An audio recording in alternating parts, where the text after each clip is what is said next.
बिस्मिल्लाहिर्रहमानिर्रहीम। अस्सलाम वालेकुम। M19 आज आप लोगों का एम्ब्रियोलॉजी का न्यू चैप्टर स्टार्ट हो रहा है। आज से हम लोग स्केलेटल सिस्टम पढ़ेंगे। इसमें हम लोग जो फर्स्ट लेक्चर है आप लोगों का, इसमें आज आप लोग डेवलपमेंट ऑफ बोन्स, कार्टिलेज और जॉइंट्स पढ़ोगे। ठीक है।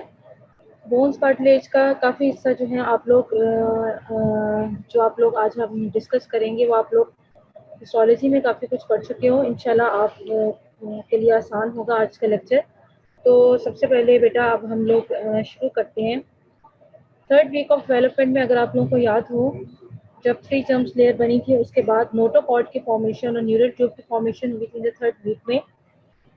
After the formation of notochord and neural tube, जो मेसोडर्म लेयर थी, इंट्राएम्ब्रियोनिक मेसोडर्म, ठीक है, लैटरल टू दीज स्ट्रक्चर्स, यानी नोटोकॉर्ड और न्यूरल ट्यूब के लैटरली जो इंट्राएम्ब्रियोनिक मेसोडर्म प्रेजेंट थी वो थिकन्स होके हमारे पास 2 लॉन्गिट्यूडनल कॉलम्स बना रही थी, which is known as paraxial mesoderm. ठीक है।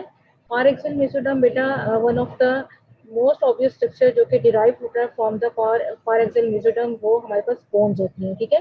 तो पार एक्सियल मेसोडर्म का यहाँ पे हमने जिक्र क्यों किया है, ये थोड़ा सा नॉलेज आप लोगों का प्रीवियस है कि कहाँ से बेसिकली स्केलेटल सिस्टम की जो फॉर्मेशन है वो कौन से स्ट्रक्चर से डिराइव होती है। ठीक है। तो नोटोकॉर्ड और न्यूरल ट्यूब जो कि थर्ड वीक में बने थे, उनके लैटरली हमारे पास इंट्रा एम्ब्रियोनिक मेसोडर्म था, और ये इंट्रा एम्ब्रियोनिक मेसोडर्म थिकन होकर हमारे पास 2 लॉन्गिट्यूडनल कॉलम्स दे रहा था, which is known as paraxial mesoderm. ठीक है। उसके बाद क्या हुआ कि toward the end of third week these dorsolateral columns यानी कि पार एक्सियल मेसोडर्म ये सेगमेंटेड हुई। ठीक है। इसके अंदर segmented become segmented into the blocks of mesoderm, और ये सेगमेंटेड ब्लॉक्स को हम लोगों ने क्या नाम दिया था, सोमाइट्स का। ठीक है। और एक्सटर्नली आप लोगों को सोमाइट्स कैसे नजर आते हैं, as a bead like elevations along the dorsolateral surface of the embryo. अब अगर आप लोग देखो ये डायग्राम, इसमें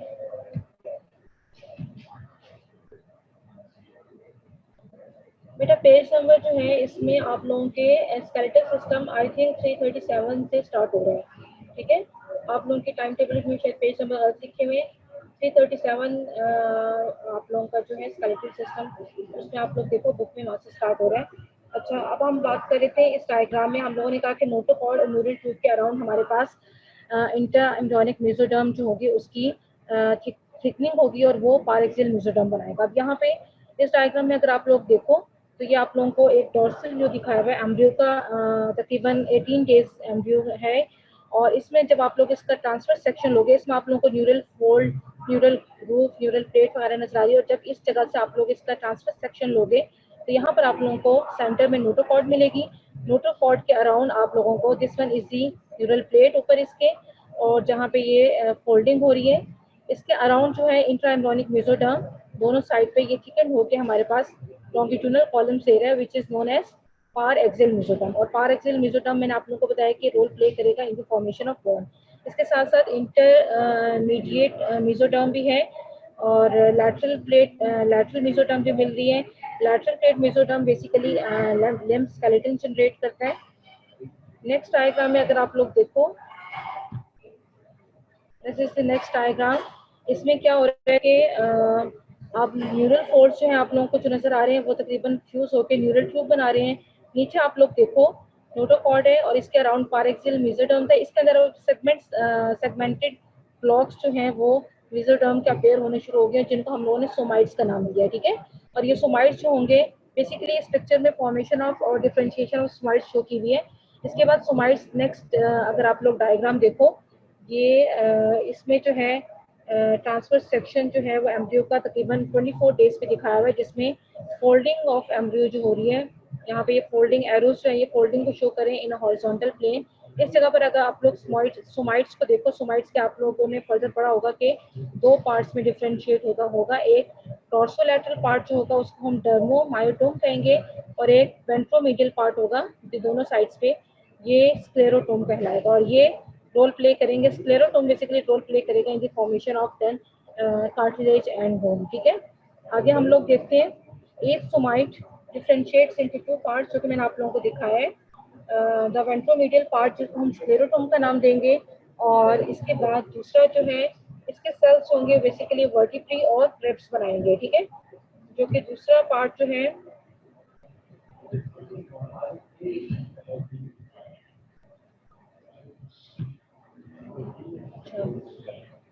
सुमाइड के बेटा दो पार्ट्स है, एक वेंट्रोमीडियल पार्ट है और एक डॉर्सोलैटरल पार्ट है। वेंट्रोमीडियल पार्ट को हम लोगों ने स्क्लेरोटोम का नाम किया है, इसके सेल्स होंगे वर्टिब्री और लिप्स बनाएंगे, जबकि डॉर्सोलैटरल पार्ट जो है वो डर्मोमायोटोम है, ठीक है। और डर्मोमायोटोम में से भी जो मायोटोम रीजन है वो मायोब्लास्ट बनाएंगे, यानी कि प्राइमोडियल मसल सेल्स बनाएंगे, ठीक है। और जो कि डर्माटोम के रीजन में है वो डर्मिस बनाएंगे। अब ये आप लोगों को डायग्राम दिखाई हुई है, ट्रांसफर सेक्शन है एम्ब्रियो का तकरीबन 26 डेज पे। इस पे आप लोगों को ये सोमाइट्स के एक डॉर्सोलैटरल पार्ट है जो इसमें डर्मोमायोटोम जिसके दो parts, dermatome which give rise to dermis and myotome which give rise to primordial muscle cells. इसके साथ स्क्लेरोटोम है और ये स्क्लेरोटोम बेसिकली वर्टिब्री और लिप्स जो है वो शो करेगा, ठीक है। ठीक है बेटा, ये तो है मेन ओरिजिन जहाँ से स्केलेटल सिस्टम जो है आप लोगों का वो स्टार्ट हो रहा है। अब हम लोग आगे देखते हैं development of bone and cartilage, ठीक है। अब बोन और कार्टिलेज जो है उसकी डेवलपमेंट, इसमें हमारे पास क्या होता है कि 4th वीक के एंड पे जो स्क्लेरोटोम होते हैं, वो स्क्लेरोटोम सेल्स जो होते हैं वो एक लूजली वोवन टिश्यू बनाते हैं जिसको हम मेसेनकाइम या फिर एम्ब्रियोनिक कनेक्टिव टिश्यू होता है। और ये मेसेनकाइमल टिश्यू जो होता है इसके अंदर बोन फॉर्मिंग कैपेसिटी होती है, ठीक है। स्क्लेरोटोम ने सेल्स क्रिएट किए, एक टिश्यू क्रिएट किया जिसको हम लोगों ने मेसेनकाइम या फिर एम्ब्रियोनिक कनेक्टिव टिश्यू का नाम दिया। और ये एम्ब्रियोनिक कनेक्टिव टिश्यू जो होगा वो रोल प्ले करेगा in the formation of bone. अब बोन जो है वो सबसे पहले आप लोगों को कैसी नजर आएगी, कंडेंसेशन ऑफ मेसेनकाइमल सेल्स। ये जो मेसेनकाइम है इसके जो अंदर मेसेनकाइमल सेल्स होंगे वो कंडेंस होंगे और ये बोन मॉडल्स बनाएंगे सबसे पहले। और ये कंडेंसेशन जो होगी ना वो आगे फर्दर एक्टिविटी जो होगी उसके बाद फर्दर एक्टिविटी जो होगी वो जनरेट होगी और प्रोसेस जो होगा वो स्टार्ट होगा, ठीक है। वो आगे हम डिटेल से पढ़ेंगे। अब अगर हम मोड्स ऑफ बोन फॉर्मेशन की बात करें, हमारे पास जो है there are two major modes of bone formation, या फिर बोन फॉर्मेशन को हम ऑस्टियोजेनेसिस भी कहते हैं। और बोथ में हमारे पास क्या होता है कि ट्रांसफॉर्मेशन होती है प्री एग्जिस्टिंग मेसेनकाइमल टिश्यू की इनटू द बोन टिश्यू, ठीक है। अब मेसेनकाइमल टिश्यू ने आगे ट्रांसफॉर्म होना है इनटू द बोन टिश्यू में। एक हमारे पास इंट्रामेम्ब्रेनस ऑसिफिकेशन है, ये आप लोग हिस्टोलॉजी में भी यकीनन पढ़ चुके होंगे बोन के चैप्टर में। और दूसरी जो है एंडोकॉन्ड्रल बोन फॉर्मेशन या फिर ऑसिफिकेशन या फिर ऑस्टियोजेनेसिस, तीन एक ही बात है, ठीक है। अब क्या होता है कि जो मेम्ब्रेनस या फिर इंट्रा मेम्ब्रेनस बोन फॉर्मेशन होती है उसमें क्या होता है कि most flat bones develop in mesenchyme with in pre existing membranes tissue sheets. This type of osteogenesis is called membranes bone formation. यानी कि इसमें क्या होता है कि बेसिकली डायरेक्ट कन्वर्जन होती है मेसेनकाइमल टिश्यू के इनटू द बोन। तो इस प्रोसेस को हम इंट्रामेम्ब्रेनस बोन फॉर्मेशन या फिर इंट्रामेम्ब्रेनस ऑसिफिकेशन कहते हैं। और ये प्रोसेस बेसिकली कौन सी बोन्स में होता है, फ्लैट बोन्स में होता है, ठीक है। और ये फ्लैट बोन्स कौन कौन सी होती हैं, जैसे कि बोन्स हैं स्कल की, इसके अलावा फेशियल बोन्स हैं और क्रेनी जो है क्लाविकल, वो भी फ्लैट बोन्स में आते हैं।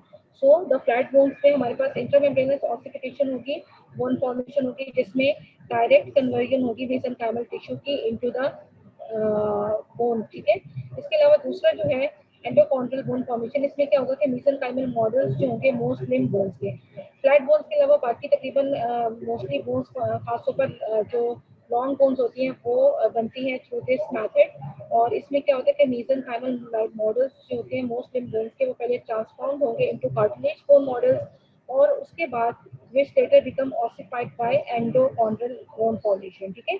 सो दो तरह के हमारे पास मोड्स ऑफ बोन फॉर्मेशन है, एक इंट्रामेम्ब्रेनस या फिर मेम्ब्रेनस बोन फॉर्मेशन है जिसमें क्या होता है कि डायरेक्ट कन्वर्जन होती है मेसेनकाइमल टिश्यू के इनटू द बोन, जबकि दूसरा जो है एंडोकॉन्ड्रल बोन फॉर्मेशन है जिसमें मेसेनकाइमल सेल्स पहले डिफरेंशिएट होंगे into the cartilage and this cartilage is later replaced by bone, ठीक है। और ये जो प्रोसेस जिसमें कार्टिलेज कार्टिलेज जो है वो इंटरमीडिएट है इस form and replace by bone cells, इसको हम एंडोकॉन्ड्रल बोन फॉर्मेशन कहते हैं, ठीक है। अब सबसे पहले हम लोग स्टार्ट करते हैं हिस्टोजेनेसिस ऑफ कार्टिलेज से, उसके बाद हम हिस्टोजेनेसिस ऑफ बोन पढ़ेंगे जिसमें हम इंट्रामेम्ब्रेनस और जो है एंडोकॉन्ड्रल जो ऑसिफिकेशन है उसको हम डिटेल में डिस्कस करेंगे। अब सबसे पहले हम लोग पढ़ते हैं histogenesis of bone. Histogenesis of bone के बेटा कार्टिलेज जो है वो भी डेवलप होगी फ्रॉम मेसेनकाइम से during the 5th week. 5th week में कार्टिलेज हमारे पास मेसेनकाइम से ड्राइव होगी अब इसमें होता है क्या है कि कार्टिलेज जहाँ जहाँ पे जिस जिस जगह पे बॉडी में बनी है वहाँ पर क्या होता है कि मेसेंकाइम जो होते हैं वो कंडेंस होते हैं, यानी कि ग्रुप टुगेदर होते हैं और क्वांटिफिकेशन सेंटर बना देते हैं। जिसका बोन में हमारे पास ऑसिफिकेशन, इसी तरीके से कार्टिलेज में क्वांटिफिकेशन सेंटर बनाएंगे, मेसेंकाइमल सेल्स कंडेंस होंगे और ये मेसेंकाइमल सेल्स होंगे वो डिफरेंशिएट होंगे इनटू प्री कॉन्ड्रोसाइट्स। ठीक है, प्री कॉन्ड्रोसाइट्स में पहले डिफरेंशिएट होंगे और ये प्री कॉन्ड्रोसाइट्स के बाद कॉन्ड्रोब्लास्ट बनेंगे जो कि बोन कार्टिलेज फॉर्मिंग सेल्स हैं। और ये कॉन्ड्रोब्लास्ट होंगे वो फर्दर स्प्लिट करेंगे कोलेजिनस फाइबर, इसके साथ साथ ब्राउन सब्सटेंस जो कि बेसिकली एक्स्ट्रा सेलुलर मैट्रिक्स बनाएंगे कार्टिलेज का। ठीक है, तो सब्सिक्वेंटली कोलेजिनस और इलास्टिक फाइबर्स या फिर बोथ दोनों टाइप ऑफ कार्टिलेज पे डिपेंड करता है।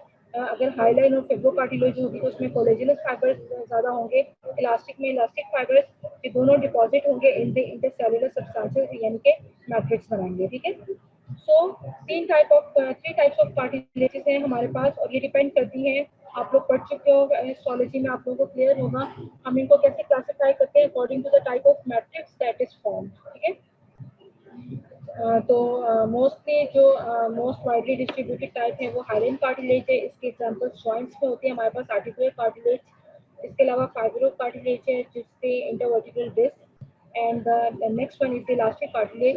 बेस्ट एग्जांपल हमारे पास ऑरिकल्स ऑफ एक्सटर्नल ईयर्स है। ठीक है, तो ये बेटा हमारे पास हिस्टोजेनेसिस ऑफ कार्टिलेज है जिसमें मेसेंकाइमल सेल्स जो है वो पहले डिफरेंशिएट हुए इनटू द प्री कॉन्ड्रोसाइट्स, उसके बाद कॉन्ड्रोब्लास्ट में, और कॉन्ड्रोब्लास्ट जो है उन्होंने मैट्रिक्स क्रिएट किया और फिर according to the type of matrix हम लोगों ने कार्टिलेज की जो है वो क्लासिफिकेशन की। नेक्स्ट वन बेटा है हिस्टोजेनेसिस ऑफ बोन। बोन जो है जैसे कि हम लोगों ने पीछे डिस्कस किया, primarily develops into types of connective tissue. एक होगा मेसेंकाइम और दूसरा होगा कार्टिलेज। ठीक है, लेकिन इसके साथ साथ ये कुछ और जो कनेक्टिव टिश्यू है उसमें भी डेवलप होती है, जैसे कि लोअर लिम्ब में आप लोग पढ़ोगे पेटाला बोन है जो कि डेवलप्स होती है इन टेंडन। टेंडन में हमारे पास पड़ी होती है जिस पेटाला। ठीक है, इसके साथ साथ अगर आप लोग देखो कार्टिलेज के साथ कार्टिलेज बोन में हमारे पास सेल्स होंगे, ऑर्गेनिक इंटरसेलुलर सब्सटेंस होगा यानी बोन मैट्रिक्स होगा, सेल्स होंगे और मैट्रिक्स में कोलेजन फाइबर्स होंगे। ठीक है, और इसके अलावा अब हम लोग आगे अगर बात करें, दो तरह के हम लोगों ने पढ़ा था कि मोड्स ऑफ बोन फॉर्मेशन है, एक इंट्रामेम्ब्रेनस है और एक एंडोकॉन्ड्रियल है। इंट्रामेम्ब्रेनस की अगर हम बात करें तो होता क्या है कि early stages of embryonic development में जो एम्ब्रियो स्केलेटन होता है उसमें हमारे पास उसका जो स्केलेटन होता है एम्ब्रियो का वो कंसिस्ट ऑफ फाइब्रस मेम्ब्रेन्स और हाइलिन कार्टिलेज। ठीक है, सो अर्ली स्टेजेस में फाइब्रस मेम्ब्रेन और हाइलिन कार्टिलेज का बना हुआ होता है एम्ब्रियो का स्केलेटन, लेकिन बाय 6th और 7th week of the embryonic life, 6th और 7th week of embryonic life में जो एक्चुअल प्रोसेस होता है बोन डेवलपमेंट का, जिसको हम ऑसिफिकेशन या ऑस्टियोजेनेसिस का भी नाम दे रहे हैं, वो स्टार्ट होता है। ठीक है, तो उसके हिसाब से अगर हम देखें तो 2 ऑस्टियोजेनिक पाथवेज हैं। फर्स्ट वन जो है वो इंट्रामेम्ब्रेनस ऑसिफिकेशन है, जो कि हम लोगों ने पीछे बात की। इंट्रामेम्ब्रेनस ऑसिफिकेशन जो है वो फ्लैट बोन्स में होती है। अब इंट्रामेम्ब्रेनस ऑसिफिकेशन जो होगी वो मीसेंकाइम, दो तरह के कनेक्टिव टिश्यू हमने पढ़ी थी, इंट्रामेम्ब्रेनस जो होगी मीसेंकाइम में होगी, एंडोकॉन्ड्रियल जो होगी वो कार्टिलेज में होगी। ठीक है, तो intramembranous ossification occurs in mesenchyme that has formed a membranous sheath and produces osseous tissue without prior cartilage formation। अच्छा, अब इसमें होता क्या है कि इंट्रामेम्ब्रेनस ऑसिफिकेशन में बेसिकली हमारे पास कंपैक्ट और स्पॉन्जी बोन जो होती है वो डेवलप होती है directly from the sheets of mesenchymal connective tissue. ठीक है, हम लोगों ने पढ़ा ना कि मेम्ब्रेनस शीट से डेवलप हो रही है मेसेंकाइम के, तो कौन सी बोन डेवलप हो रही है, बेसिकली स्पॉन्जी भी और कॉम्पैक्ट बोन भी directly from the sheets of mesenchymal connective tissue. और एग्जांपल जैसे कि मैंने आप लोगों को बताई थी flat bones of the face, अगर आप लोगों ने जनरल एनाटॉमी में बोन्स का जो स्ट्रक्चर पढ़ा होगा, फ्लैट बोन अगर आप लोगों को याद हो तो वो फ्लैट बोन का स्ट्रक्चर कैसा है कि उसके बाहर कॉम्पैक्ट लेयर के बाहर कॉम्पैक्ट लेयर होती है और अंदर जो होती है सैंडविच होती है स्पॉन्जी लेयर। ठीक है, तो इसकी जो डेवलपमेंट होगी इसमें इसी तरीके से आप लोगों को मिलेगा कि अंदर स्पॉन्जी बोन होगी और इसके बाहर जो होगी वो कॉम्पैक्ट बोन जो होगी वो बनेगी। ठीक है, तो एग्जांपल में मैंने आप लोगों को बताया फ्लैट बोन्स होगी, फेस की क्रेनियल बोन्स होगी, इसके साथ साथ क्लैविकल जो है वो भी फ्लैट बोन्स में होती है। अब अगर हम प्रोसेस देखें तो सबसे पहले क्या होगा कि मेसेंकाइम के अंदर जो मेसेंकाइमल स्टेम सेल्स होंगे वो क्या होंगे, कंडेंस होंगे एंड बिकम हाईली वेस्कुलर। होता क्या है कि मेसेंकाइमल सेल्स होंगे वो इन द एम्ब्रियो स्केलेटन में वो कंडेंस होने का मतलब है कि अगर ग्रुप टुगेदर होंगे, गैदर होंगे और उसके बाद वो डिफरेंशिएट होना शुरू हो जाएंगे, ठीक है, and begin to differentiate into specialised cells. और वो स्पेशलाइज्ड सेल्स में से कुछ सेल्स जो होंगे वो तो डिफरेंशिएट होकर कैपिलरीज बनाएंगे, जबकि अदर सेल्स जो होंगे वो ऑस्टियोजेनिक सेल्स बनाएंगे, जिनमें से कुछ सेल्स होंगे वो ऑस्टियोब्लास्ट बनेंगे, ठीक है। तो first of all mesenchymal stem cells जो कि मीसेंकाइम के अंदर प्रेजेंट है वो कंडेंस होंगे, differentiate होंगे into specialized cells, some of which will convert into capillaries and other will differentiate into osteogenic cells and which are known as osteoblasts। और osteoblasts आप लोगों को bone forming cells हैं। अब ये osteoblasts जो होंगे, these osteoblasts जो होंगे ये बेटा क्या करेंगे कि ये osteoblasts जो होंगे ये further secrete करेंगे osteoid। osteoid जो होगा, osteoid आप लोगों को पता है क्या है, unmineralized bone matrix, ठीक है। अब ये ऑस्टियोब्लास्ट जो कि मीसेंकाइमल स्टेम सेल से बने हैं, ये फर्दर स्प्लिट करेंगे osteoid unmineralised bone matrix inward in the centre of the centre में, ठीक है। तो उसके बाद ये जो ऑस्टियोइड होगा अनमिनरलाइज्ड मैट्रिक्स, इसके ये जो होगा इसका नेक्स्ट स्टेप क्या होगा कि ये अनमिनरलाइज्ड मैट्रिक्स जो होगा ये हार्डन होना शुरू हो जाएगा, कैल्सिफाइड होगा। किस वजह से होगा? Due to the deposition of calcium phosphate, ठीक है। कैल्शियम फॉस्फेट जो होगा वो डिपॉजिटेड होगा इन द ऑस्टियोइड टिश्यू और इसकी वजह से ये ऑर्गेनाइज होना शुरू हो जाएगा इनटू द बोन, ठीक है। अब हमने पढ़ा कि मीसेंकाइमल सेल्स जो हैं वो डिफरेंशिएट हुए, उन्होंने ऑस्टियोब्लास्ट बनाए, एक तरफ कैपिलरीज बन गई, ऑस्टियोब्लास्ट होंगे उन्हें स्प्लिट किया ऑस्टियोइड अनमिनरलाइज्ड बोन मैट्रिक्स, और ये अनमिनरलाइज्ड बोन मैट्रिक्स जो होगा वो कैल्सिफाइज होगा, हार्डन होगा due to the deposition of mineral salts on it. उसके बाद क्या होगा कि ये जो ऑस्टियोइड है यानी मैट्रिक्स है ये ट्रैप करेगा ऑस्टियोब्लास्ट को विद इन इट, ठीक है। जब ये ऑस्टियोब्लास्ट जो होंगे वो ट्रैप हो जाएंगे मैट्रिक्स में, तो these osteoblast then now becomes as osteocytes, ठीक है। नेक्स्ट स्टेप क्या होगा कि bone osteoblast are trapped in the matrix and becomes osteocytes. उसके बाद ऑस्टियोसाइट्स बन गए, और ऑस्टियोसाइट्स जैसे ही बनेंगे तो जो ऑस्टियोजेनिक सेल्स सराउंडिंग भी होंगे सराउंडिंग कनेक्टिव टिश्यू में वो डिफरेंशिएट हो जाएंगे इनटू द न्यू ऑस्टियोब्लास्ट, और वो अब पेरिफेरी में जो है वो लोकेट होंगे, ठीक है। जो न्यू ऑस्टियोब्लास्ट बनेंगे वो पेरिफेरी में होंगे। सेंटर में हमारे पास क्या है? ऑस्टियोइड है जो कि अनमिनरलाइज्ड बोन मैट्रिक्स है, वो कैल्सिफाइड हुआ, कैल्सिफाइड होने के बाद उसके अंदर ऑस्टियोसाइट्स बन गए जो कि ऑस्टियोब्लास्ट जब एंट्रैप्ड हुए थे इंटर बोन मैट्रिक्स तो हमने उसको ऑस्टियोसाइट्स का नाम दिया, ठीक है। अब ऑस्टियोइड जो है जो कि स्प्लिट हो रहा है अराउंड द कैपिलरीज, क्योंकि सेंटर में हमारे पास कैपिलरीज भी थी, वो एक स्पेशल टाइप की बोन फॉर्मेशन बना देगा, ट्रेबेक्युलर मैट्रिक्स बना देगा, ठीक है। ट्रेबेक्युलर बोन आप लोगों को पता है कि वो स्पॉन्जी लाइक बोन ही होगी। तो सेंटर में स्पेसेस जब मैट्रिक्स के अंदर आना शुरू होगी हैं तो वो स्पेसेस फिल्ड होंगे विद कैपिलरीज, और जो बाकी जगह है वो अरेंज होगी इन स्पेशल टाइप ऑफ बोन यानी ट्रेबेक्युलरी की फॉर्म में, ठीक है। अब क्या होगा कि at first the new bone has no organised pattern, spicules of bone soon become organised, आहिस्ता आहिस्ता वो ऑर्गेनाइज शुरू होने शुरू हो जाएंगे और मिल के वो लैमेली यानी लेस की फॉर्म बना देंगे। ये एक प्रोसेस बेटा आप लोगों को दिखाया हुआ है इंट्रामेम्ब्रेनस फॉस्फेटिफिकेशन का। These are the mesenchymal cells. इसके साथ साथ यहाँ पर कोलेजन फाइबर्स है। मेसेंकाइमल सेल्स होंगे वो कंडेंस होंगे, कंडेंस होने के बाद स्प्लिट करेंगे ऑस्टियोब्लास्ट, ऑस्टियोब्लास्ट है ये, और ऑस्टियोब्लास्ट से स्प्लिट करेंगे ऑस्टियोइड जो कि अनमिनरलाइज्ड बोन मैट्रिक्स होगा, ठीक है। First process.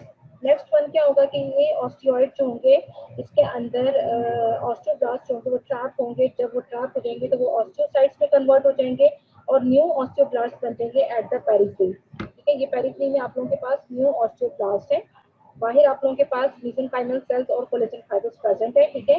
यहाँ पर जो है ये ऑस्टियोइड जो है वो कैल्सिफाइड हो गया, बोन की जो है ऑर्गेनाइज होना शुरू हो गया बोन में, ठीक है। नेक्स्ट वन कैपिलरीज, हम लोगों ने कहा था कुछ मेसेंकाइमल सेल्स डिफरेंशिएट होकर कैपिलरीज बनाएंगी। अब इस जो मैट्रिक्स है ऑस्टियोइड यानी कि अनमिनरलाइज्ड मैट्रिक्स, इसके अंदर स्पेसेस अपीयर होने शुरू होते हैं और इन स्पेसेस में हमारे पास क्या होंगी? कैपिलरीज प्रेजेंट होंगी, ठीक है। और इसके बाद बाहर वाले जो सेल्स हैं वो अरेंज होने शुरू होंगे, मेसेंकाइमल सेल्स और कोलेजन फाइबर्स, ये कंडेंस होकर बेसिकली आप लोगों को पेरिओस्टियम देंगे, ठीक है। This one will be periosteum. ये लेयर्स हमारे पास जो न्यू ऑस्टियोब्लास्ट सेल्स बने थे, और अंदर जो है अब बोन जो है वो ऑर्गेनाइज होना शुरू होगी है। इस तरफ अंदर वाला जो स्ट्रक्चर है वो आप लोगों को थोड़ा सा स्पॉन्जी बोन की तरह वो मिलता हुआ नजर आ रहा है, जिसके अंदर ट्रेबेक्युली होंगे और बीच में स्पेसेस होंगे जिनके अंदर वेसल्स रन कर रही होगी। इसके अलावा इसके बाहर ये जो है यहाँ पर बोन जो होगी लैमिनीज बनेगी बोन की, तो ये कॉम्पैक्ट बोन देंगे और इसके बाहर हमारे पास दोनों साइड पे पेरिओस्टियम होगा। ठीक है, ये पूरा इसका स्ट्रक्चर है। अब हम लोगों ने कहा कि कॉन्सेंट्रिक लैमिनी जो होंगे वो ब्लड वेसल्स के अराउंड डेवलप हो रही हैं, वो ऑस्टियॉन्स हेमोरेजिक सिस्टम बनाएंगे। कुछ ऑस्टियोब्लास्ट जो कि पेरिफेरी पे हैं डेवलपिंग बोन पे, वो लैमिनी जो है उसकी फॉर्मेशन में रोल प्ले करेंगे, प्लेट्स ऑफ कॉम्पैक्ट बोन बनाएंगे ऑन द सरफेस। ठीक है, तो बिटवीन द सरफेस प्लेट्स आप लोगों के पास इंटरवेनिंग बोन रिमेन्स स्पिक्यूलेटेड और स्पॉन्जी। अगर आप लोग और से इस डायग्राम को देखो तो ये वही अपीयरेंस एरिया, बीच में स्पॉन्जी बोन, दोनों साइड पे इसके कॉम्पैक्ट बोन की लेयर्स है। तो टिपिकल बोन जो है फ्लैट बोन इसी तरीके से होती है कि अंदर जो होती है स्पॉन्जी बोन बनती है और बाहर उसके कॉम्पैक्ट बोन की लेयर्स होती है। ठीक है, तो ये पैटर्न आहिस्ता आहिस्ता आना शुरू हो जाएगा। ठीक है, अच्छा, this spongy environment is somewhat accentuated by the action of cells osteoclast that reabsorb bone. अब जो ओल्ड बोन सेल्स होंगे उनको ऑस्टियोक्लास्ट होगा वो रीअब्सॉर्ब करेगा, तो अंदर जो स्पॉन्जी बोन है वो ज्यादा प्रोमिनेंट होना शुरू हो जाएगी। ठीक है, ऑस्टियोक्लास्ट आप लोगों को पता है मल्टी न्यूक्लिएटेड सेल्स है, हीमोपोइटिक इसका हेमेटोपोइटिक ओरिजिन है इसका।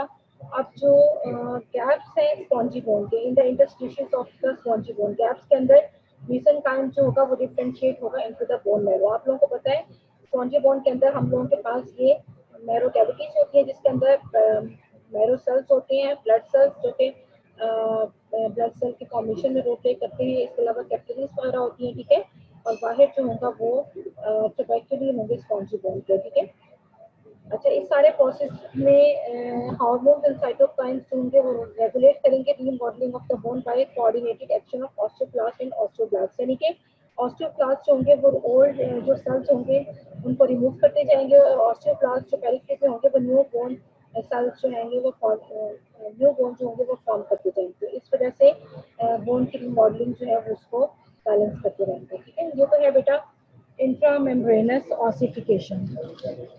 अब नेक्स्ट जो है एंडो, अब इंट्रामेम्ब्रेनस ऑसिफिकेशन बेटा ये जो होती है आप लोगों को मैंने बताया था कि ये तकरीबन बिफोर 8 वीक स्टार्ट होती है, एम्ब्रियोनिक पीरियड से पहले स्टार्ट होती है इन द यूट्रस में, और ये ड्यूरिंग फीटल डेवलपमेंट और कंटिन्यू होती है ऑन इनटू एडोलेसेंस, मतलब एडोलेसेंस तक ये कंटिन्यू होती रहती है। ठीक है, अब नेक्स्ट है बेटा हमारे पास एंडोकॉन्ड्रल ऑसिफिकेशन है। एंडोकॉन्ड्रल ऑसिफिकेशन में आप लोगों को बताया कि इसमें जो है इसका दूसरा नाम कार्टिलेजिनियस बोन फॉर्मेशन भी होती है। Is a type of bone formation जो कि प्री एग्जिस्टिंग कार्टिलेजिनियस मॉडल की होती है। ठीक है, इंट्रामेम्ब्रेनस जो थी वो मेसेनकाइम से डायरेक्ट बोन बन गई थी, इसमें हमारे पास पहले मेसेनकाइम से कार्टिलेज, कार्टिलेज जो होगी वो फिर रिप्लेस होगी बोन से। ठीक है, in this bone develops by replacing hyaline cartilage. Bone जो होगी वो डेवलप होगी by replacing hyaline cartilage.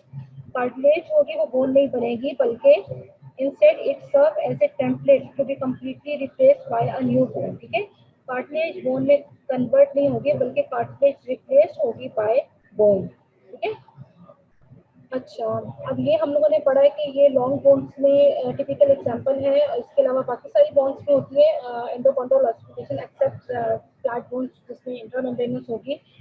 Long bone में प्राइमरी सेंटर ऑफ ऑसिफिकेशन जो होगा वो डायफिसिस में अपीयर होगा। डायफिसिस जो है part of a long bone है जो कि बिटवीन इट्स एंड्स यानी एपिफिसिस के दरमियान में होता है, जो कि फ्यूचर में शाफ्ट बनाता है बोन का।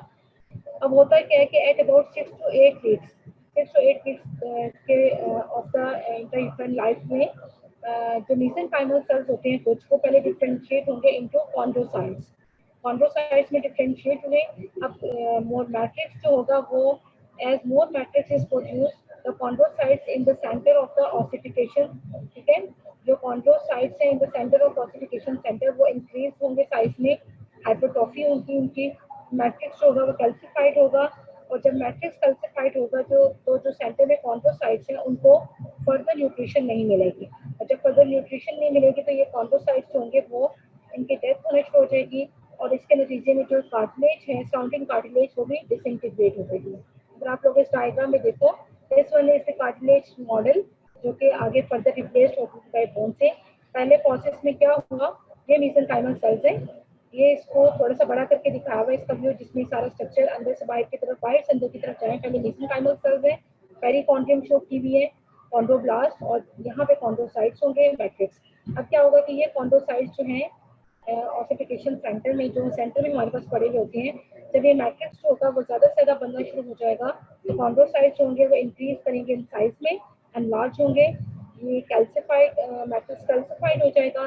कैल्सिफाइड होगा तो न्यूट्रिशन जो होगी पहली कॉन्टिनेंट से यहाँ तक कॉन्ड्रोसाइट्स को नहीं पहुंचेगी, कॉन्ड्रोसाइट्स जो होंगे वो डाई हो जाएंगे। ठीक है, जब वो डाई होंगे तो क्या होगा कि जो कार्टिलेज सेल्स जो हैं वो, आप लोगों को पता है कॉन्ड्रोसाइट्स जब डाई होंगे तो डिसइंटीग्रेशन जो होगी कार्टिलेज की, यानी कार्टिलेज की ब्रेकअप जो होगी वो स्टार्ट हो जाएगी। ठीक है, अब इसके साथ जब कार्टिलेज की, इसके बाद क्या होगा कि यहाँ पे डायबिटीज के जस्ट अराउंड आप लोगों के पास एक पेरी बोन कॉलर बनना शुरू हो जाता है, इसको हम बोन कॉलर का नाम देते हैं। जस्ट ये डायबिटीज जस्ट डायबिटीज के बाहर ये जो येलो कलर का आप लोगों को नजर आ रहा है ये बोन फॉर्मेशन यहाँ पे स्टार्ट होती है। एक तो यहाँ पे बोन फॉर्मेशन स्टार्ट होगी, दूसरे नंबर पे पेरिकॉन्ड्रियम जो ऊपर की कार्टिलेज में वो रिप्लेस हो जाएगी पेरिओस्टियम से, पेरिओस्टियम बन गई, पेरिओस्टियम के बाद अंदर कुछ बोन का कुछ हिस्सा बोन बन गया जिसको हम बोन कॉलर का नाम दे रहे हैं, जो कि सराउंड करेगा डायबिटीज को। इसके साथ साथ ब्लड वेसल्स जो कि सराउंड कर रही है पेरिओस्टियम को वो भी इन्वेट करेंगे कार्टिलेज को, कार्टिलेज को इन्वेट करेंगी, उसके अंदर जो स्पेसिस अपेयर हुई थी, डिस्ट्रक्शन हुई थी यहाँ पे कार्टिलेज की, वो स्पेसिस एनलार्ज होंगी, और ये स्पेसिस एनलार्ज होंगी तो इन कैपिलरीज के साथ साथ ऑस्टियोजेनिक सेल्स होंगे वो भी इन कैपिलरीज के साथ आएंगे, यानी कि ऑस्टियोब्लास्ट, और ये इन्वेट करेंगे कार्टिलेज को। ठीक है, अब हम आगे देखते हैं कॉन्करेंटली यानी कि साइमल्टेनियसली जो पहला प्रोसेस हुआ है जिसमें क्या हुआ कि कॉन्ड्रोसाइट्स डाई हुए हैं, तो उसके साथ ही क्या होगा कि thin layer of bone deposit हो जाएगी अंडर द पेरिकॉन्ड्रियम, सराउंड करेगी डायफिसिस को, जो मैंने आप लोगों को दिखाया है, और पेरिकॉन्ड्रियम जो होगी वो पेरिओस्टियम में चेंज हो जाएगी। ठीक है, ये दो प्रोसेस हुए। उसके बाद क्या होगा, invasion by vascular connective tissue from blood vessels surrounding the periosteum. अब पेरिओस्टियम के अराउंड जो ब्लड वेसल्स है वहां से जो वेस्कुलर कनेक्टिव टिश्यू है वो इन्वेट करेगा, वो फिर आगे से ब्रेक करेगा कार्टिलेज को, blood vessels InvIT the cartilage, InvIT the resulting spaces. अच्छा, जो ब्लड वेसल्स जो होंगी वो इन्वेट करेंगे, उसकी वजह से क्या होगा कि जो स्पेसेस है कार्टिलेज के अंदर वो इनलार्ज होंगी। उसके साथ साथ क्या होगा कि ऑस्ट्रोजेनिक सेल्स होंगे वो भी उनके साथ जो होंगे वो कार्टिलेज के अंदर आएंगे, और ये ऑस्ट्रोजेनिक सेल्स होंगे वो ऑस्टियोब्लास्ट में चेंज हो जाएंगे। ठीक है, और ये एनलार्जिंग स्पेसेस जो हैं, स्पेसेस एनलार्ज हो रही है, और ये एनलार्जिंग स्पेसेस इवेंचुअली कंबाइन करके एंड पे क्या बनाएंगी, मेडुलरी कैविटी। ठीक है, जो कार्टिलेज के अंदर स्पेसेस अपीयर हो रही है due to the invasion of the blood vessels and osteogenic cells, ये स्पेसेस इवेंचुअली कंबाइन करके मेडुलरी कैविटी बनाएंगे।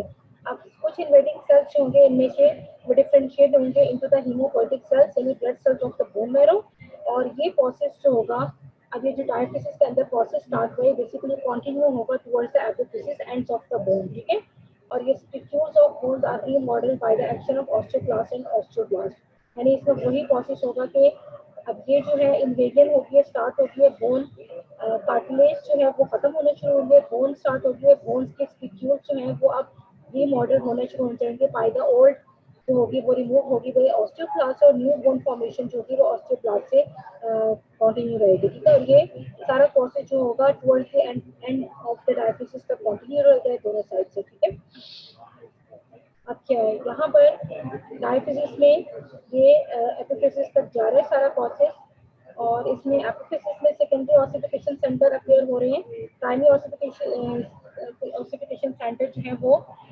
इसमें डायलिसिस में, सेकेंडरी ऑसिफिकेशन सेंटर जो होगा वो एपिफिसिस में अपीयर होगा, और ये बेसिकली आफ्टर बर्थ जो है वो अपीयर होता है, जिसको हम आगे डिस्कस करते हैं। इस डायग्राम में अब आप लोग देख सकते हो बोन्स की रीअरेंजमेंट हो रही है, ये स्पिक्यूल्स बोन के जो है वो अरेंज हो रहे हैं। अच्छा, अब बोन्स जो है वो लेंथ में ग्रो करेंगी।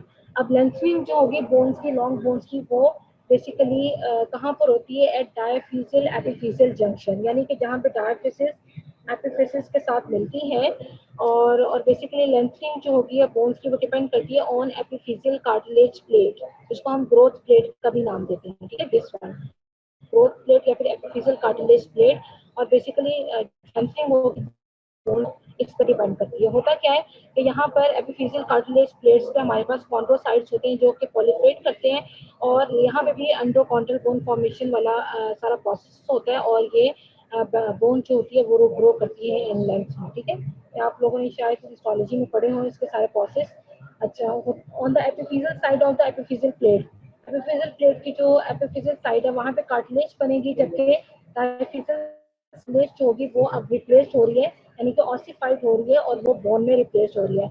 And the diaphysis grows in length, diaphysis length में ग्रो करेगी toward the diaphysis cartilage cells, जाहिर पता है वो बोन में रिप्लेस हो रहे हैं तो कार्टिलेज सेल्स हाइपरट्रॉफिड हो रहे हैं, और उसके बाद मैट्रिक्स कैल्सिफाइड होकर जो कार्टिलेज सेल्स हैं वो डाई हो रहे हैं और वहाँ पे न्यू बोन सेल्स जो हैं वो बन रहे हैं, ठीक है। Bones continues to grow in length until early adulthood, और ये लेंथ जो होती है बोन की अर्ली एडल्टहुड तक कंटिन्यू रहती है, ठीक है। और रेट जो होता है ग्रोथ का वो हार्मोन से कंट्रोल होता है। अब एपिफिजियल प्लेट के अंदर जब कॉन्ड्रोसाइट्स जो होंगे उनकी proliferation जो होगी वो स्टॉप होगी, तो बोन रिप्लेस, वहाँ पे जो बोन है वो रिप्लेस कर लेगी, and bone replaces the cartilage, यानी कार्टिलेज जो होगी वो रिप्लेस कर देगी बोन को, बोन जो होगी वो रिप्लेस कर लेगी कार्टिलेज को, तो लॉन्गिट्यूडनल ग्रोथ जो होगी वो स्टॉप हो जाएगी, ठीक है। अब लॉन्गिट्यूडनल ग्रोथ कब तक कंटिन्यू रहेगी, जब तक ये एपिफिजियल प्लेट पे जो सेल्स हैं वो ग्रो करते जाएंगे, ठीक है। तो एक एट अ टाइम जब chondrocytes in epiphyseal plate cease their proliferation, तो bone replaces the cartilage, longitudinal growth जो भी वो stop हो जाएगी, और उसके बाद जो epiphyseal plate है वो सिर्फ किस फॉर्म में रह जाएगी, एक epiphyseal लाइन की फॉर्म में आप लोगों के पास रह जाएगी, ठीक है। अगर हम बोन की बात करें जो डायफिजिस के अंदर है, तो स्पिक्यूल्स ऑफ द बोन जो है वो एक दूसरे के साथ आइसोलेटेड है from by the vascular invasion from marrow और medullary cavity of the long bone. इसके साथ साथ bone is deposited on the spicules. अब बोन जो न्यू बोन फॉर्मेशन है वो सारी की सारी कहाँ से आ रही है, ऑस्टियोक्लास्ट से, और रीअब्जॉर्प्शन जो बोन की keeps the spongy bone masses relatively constant in length and enlarges the medullary cavity, ठीक है। medullary cavity enlarge होती जाएगी, न्यू बोन डिपॉजिट हो जाएगी क्लास, और मेडुलर कैविटी जो होगी वो एनलार्ज होगी।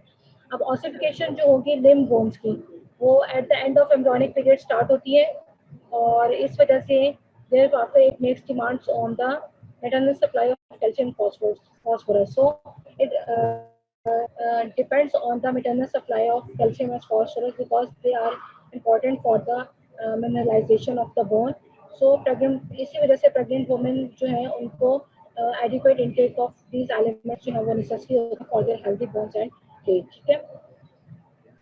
अब क्या हुआ कि बर्थ तक क्या होता है कि जो डायफिसिस होते हैं वो कम्प्लीटली ऑसिफाइड, लार्जली ऑसिफाइड हो जाते हैं, ठीक है। मोस्टली वो होते हैं यानी रिप्लेस हो जाते हैं बोन से, लेकिन जो एपिफिसिस होते हैं बोन के एंड जो हैं बोन के, जिनको हम एपिफिसिस का नाम दे रहे हैं, वो स्टिल कार्टिलेजिनियस होते हैं। फर्स्ट बात क्या होता है कि सेकेंडरी ऑसिफिकेशन वो एपिफिसिस में एपिफिसिस ऑफ द मोस्ट बोन्स में वो अपेयर होते हैं during the first few years after birth, ठीक है। बिफोर बर्थ हम लोगों ने पढ़ा कि primary centre ossification centre diaphysis में अपेयर हुए, मोस्ट ऑफ द डायफिसिस जो है वो ऑसिफाइड होगी एट बर्थ, लेकिन जो एपिफिसिस है वो अभी भी कार्टिलेजिनियस है। तो एपिफिसिस में after few years after birth जो है सेकेंडरी ऑसिफिकेशन सेंटर अपेयर होंगे इन द एपिफिसिस, और जब सेकेंडरी ऑसिफिकेशन सेंटर अपेयर होंगे तो एपिफिशियल कार्टिलेज सेल्स, इसमें भी सेम वही प्रोसेस स्टार्ट होगा बोन फॉर्मेशन का, जैसे कि पहले डायफिसिस में हुआ था कि एपिफिशियल कार्टिलेज सेल्स हाइपरट्रॉफी होगी, इन्वेजन होगी वेस्कुलर कनेक्टिव टिश्यू की, ossification spreads radially and only the art, और उसके बाद ये सारे की सारी जो कार्टिलेज होगी वो रिप्लेस हो जाएगी बाय स्पॉन्जी बोन। एपिफिशिस में आप लोगों को पता है स्पॉन्जी बोन है, ठीक है। तो यहाँ पर ये सारी की सारी कार्टिलेज जो है रिप्लेस हो जाएगी स्पॉन्जी बोन से, एक्सेप्ट आर्टिकुलर कार्टिलेज जहाँ पे ये बेसिकली जॉइंट बनाती है विद अदर कार्टिलेज के साथ, and A transverse plate of the cartilage जिसको हम ग्रोथ प्लेट या फिर एपिफिशियल प्लेट का नाम भी दे रहे हैं। सिर्फ इस जगह पे कार्टिलेज रह जाएगी, बाकी सारी कार्टिलेज जो होगी वो रिप्लेस हो जाएगी बाय स्पॉन्जी बोन, ठीक है। तो on completion of bone growth the cartilage plate is replaced by spongy bone, ठीक है। स्पॉन्जी बोन से रिप्लेस हो जाएगी, कंप्लीटली ग्रोथ जो होगी वो कंप्लीट हो जाएगी, तो जो कार्टिलेज प्लेट है वो भी रिप्लेस हो जाएगी स्पॉन्जी बोन के साथ, डायफिसिस आपस में यूनाइट कर जाएंगे, और उसके बाद जब एपिफिसिस और डायफिसिस यूनाइट कर जाएंगे तो फर्दर इलॉन्गेशन जो होगी बोन की वो नहीं होगी, और ये प्रोसेस जो है जब एपिफिसिस डायफिसिस जो है वो एक दूसरे के साथ यूनाइट करते हैं basically at the age of 20 years तक, ये वाला जो है वो बोन कंटिन्यू होती है, और 20 ईयर्स तक है न्यूक्लियस कर जाती है डायफिसिस के साथ। तो एंडोकॉन्ड्रल ऑसिफिकेशन में बेटा ये डायग्राम में हम एक बार फिर इसकी समरी देख लेते हैं। सबसे पहले ये कार्टिलेज मॉडल है हमारे पास। सबसे पहले मेसेनकाइमल सेल्स जो थे सेंटर में वो डिफरेंशिएट हुए थे कॉन्ड्रोसाइट्स में। कॉन्ड्रोसाइट्स जो होंगे वो डाई होना शुरू हो जाएंगे due to the calcified matrix. इसके साथ साथ जो है डायफिसिस के अराउंड एक बोन कॉलर बन जाएगा, formation of bone collar around hyaline cartilage model जो कि सराउंड करेगा डायफिसिस को।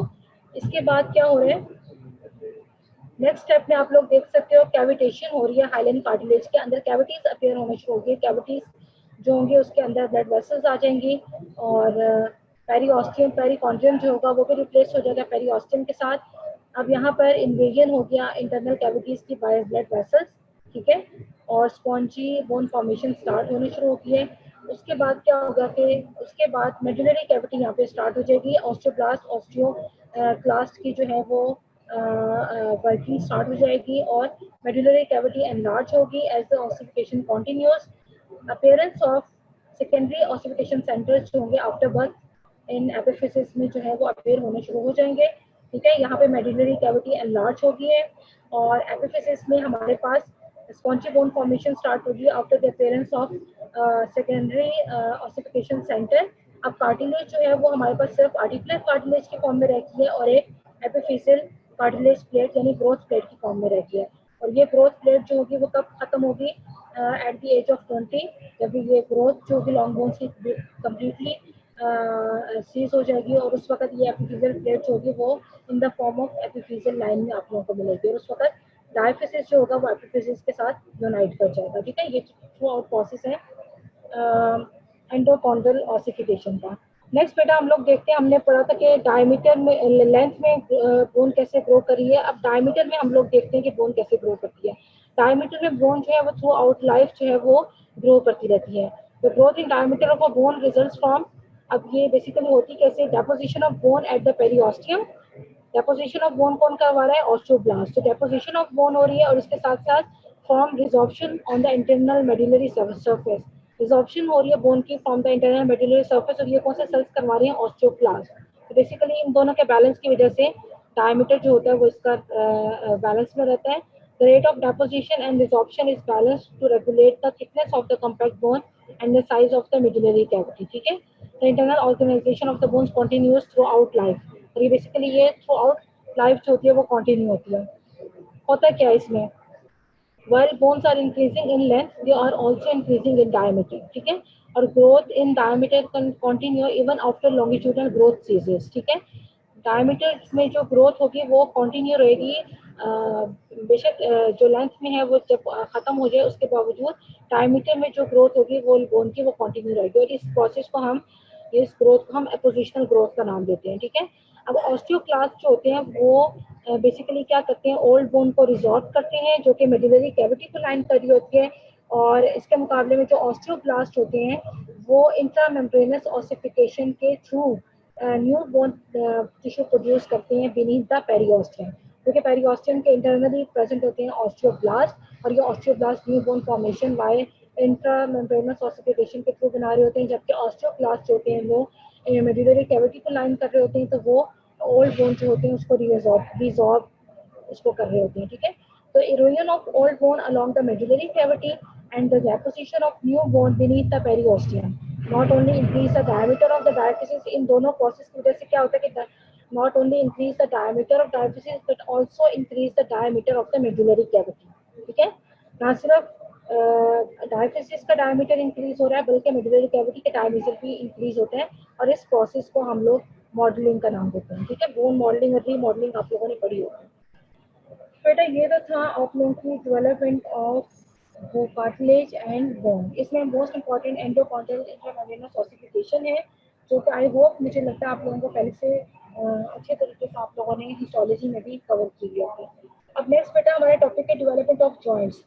जॉइंट्स की डेवलपमेंट जो है ये भी साथ साथ चल रही होती है जैसे ही बोन की डेवलपमेंट स्टार्ट होती है।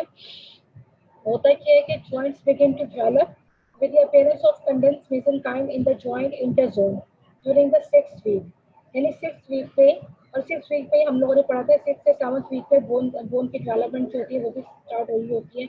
तो जिस जगह पे बेसिकली जॉइंट्स जो है वो बनने हैं उस जगह पर यानी दो बोन्स में आपस में ज्वाइन करना है यानी इंटर जोन जो है, जॉइंट इंटर जोन, वहाँ पर क्या होता है कि बेसिकली वो वाली जगह है जहाँ पे वो दोनों तरफ की बोन्स जो है वो मिलेगी और जॉइंट होगा वो बनेगा।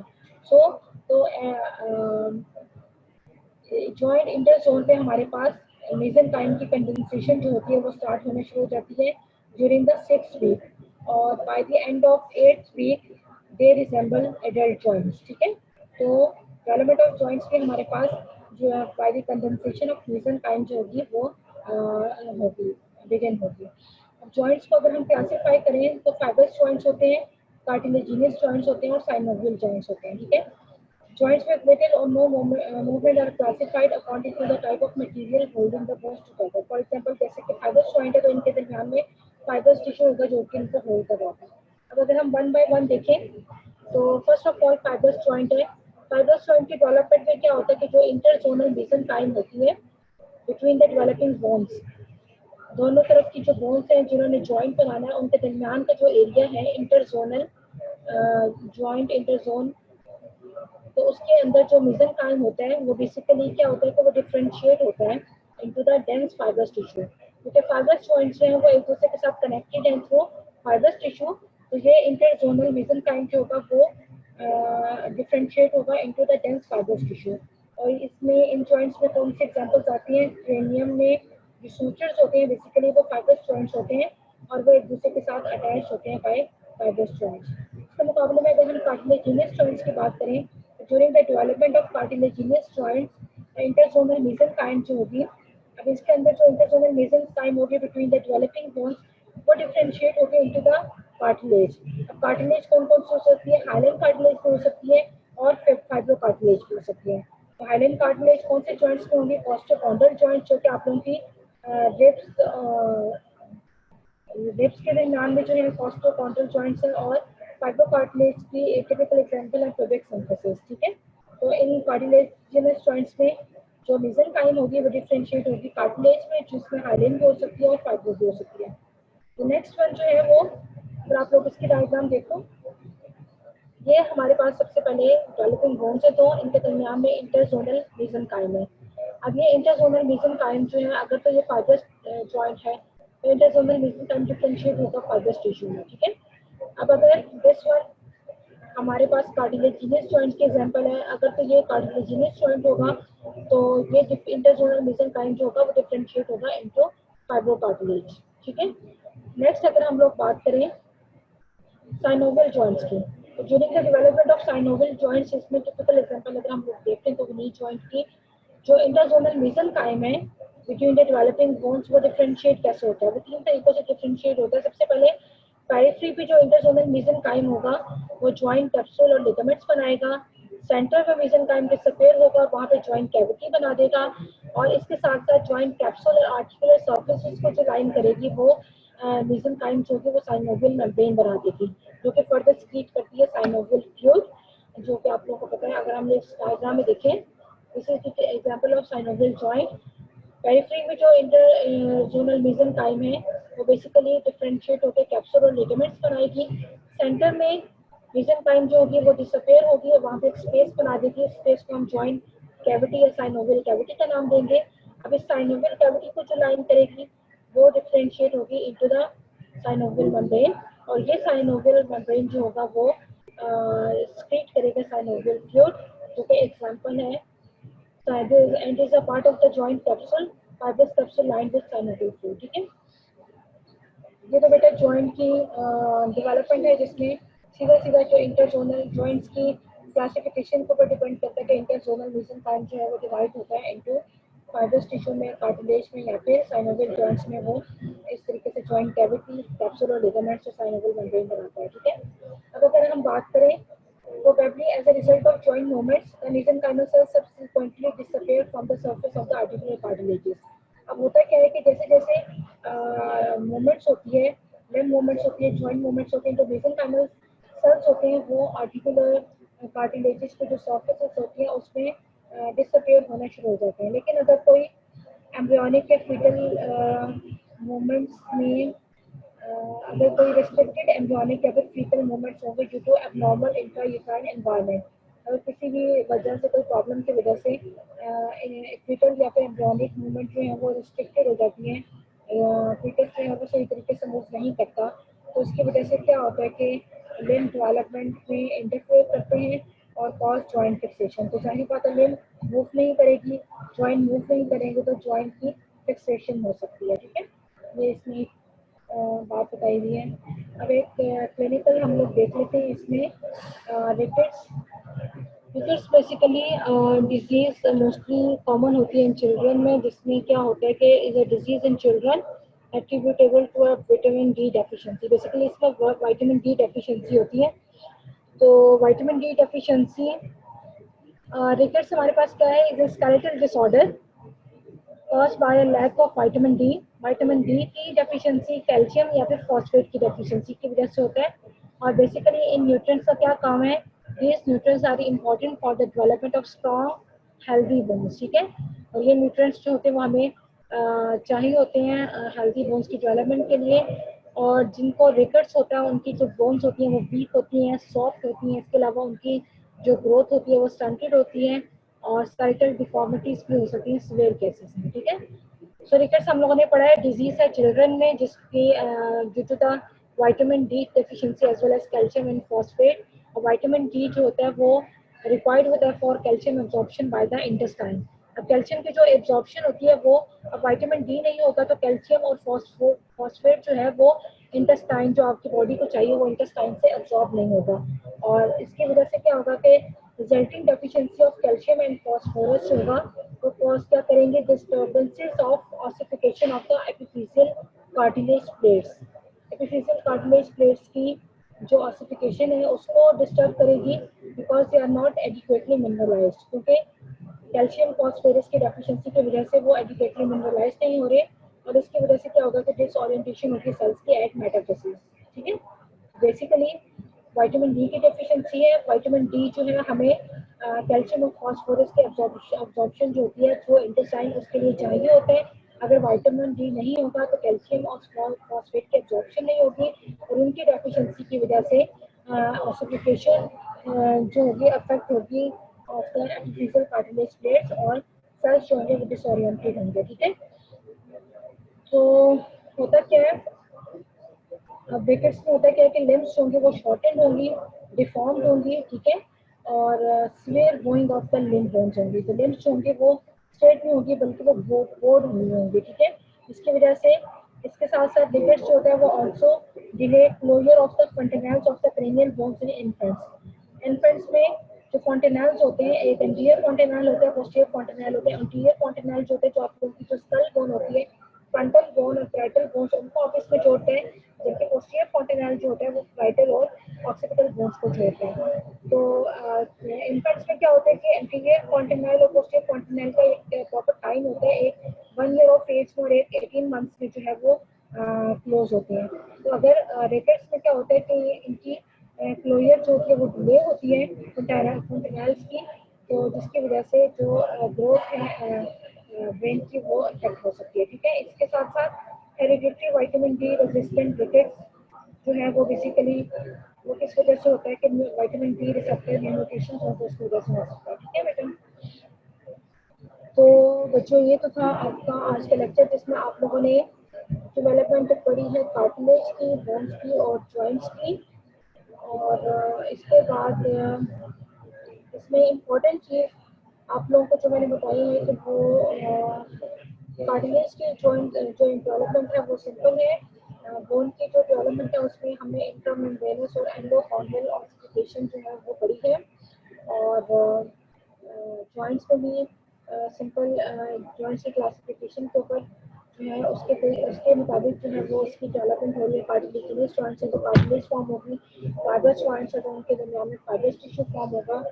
और इसी तरीके से रिकेट्स जो है वो भी बहुत इंपॉर्टेंट है, एग्जाम पॉइंट ऑफ व्यू से विटामिन डी की डेफिशिएंसी उसमें होती है और उसकी वजह से आगे फर्दर जो है वो इवेंट्स होते हैं। ठीक है, सो नेक्स्ट में इंशाल्लाह हम लोग इसका एक्सोस्केलेटल स्टर्नम रिब्स वगैरह उसकी डेवलपमेंट पढ़ेंगे। तो इसके बाद जो है आई होप आप लोग अपने टेस्ट जो है वो प्रिपेयर कर रहे होंगे। टेस्ट आप लोगों का पिछला जो है वो नेक्स्ट वीक शायद आएगा। ठीक है, कोई चीज़ बेटा समझ चाहिए तो आप लोग पूछ सकते हो। तो इसके बाद फिर हम लोग जो है वो ख़त्म करते हैं लेक्चर अपना।